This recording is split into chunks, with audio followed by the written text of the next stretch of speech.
అనుకో, ఏ ఇబ్బందో కరెక్ట్గా చెప్పాలా. ఎలీషా అన్నాడు కదా, ఏమన్నాడు? నీ దగ్గర ఏముంది, నీకు ఏం కావాలని అడుగుతున్నాను. ఆవిడ ఇందాక నేను మొరపెట్టిందని అర్థం.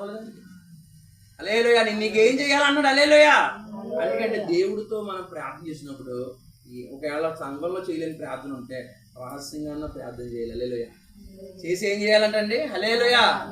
క్లియర్గా ప్రార్థన చేస్తే దేవుడు మన ఏ అవసరానికి అవసరం తీరుతాడు.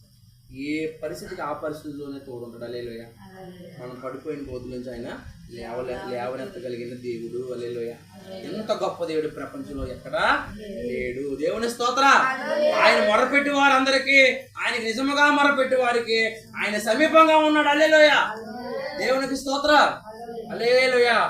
ఆయన నీ కన్నీటిని తుడుసంటండి. ఏం చేస్తారంటండి? దేవుడు నాట్యంగా చేస్తారంట. హల్లెలూయా. దేవుని స్తోత్రం. నీకు నెమ్మదిస్తాడు. హల్లెలూయా. దేవుడు మిమ్మల్ని ఆశీర్వదించింది.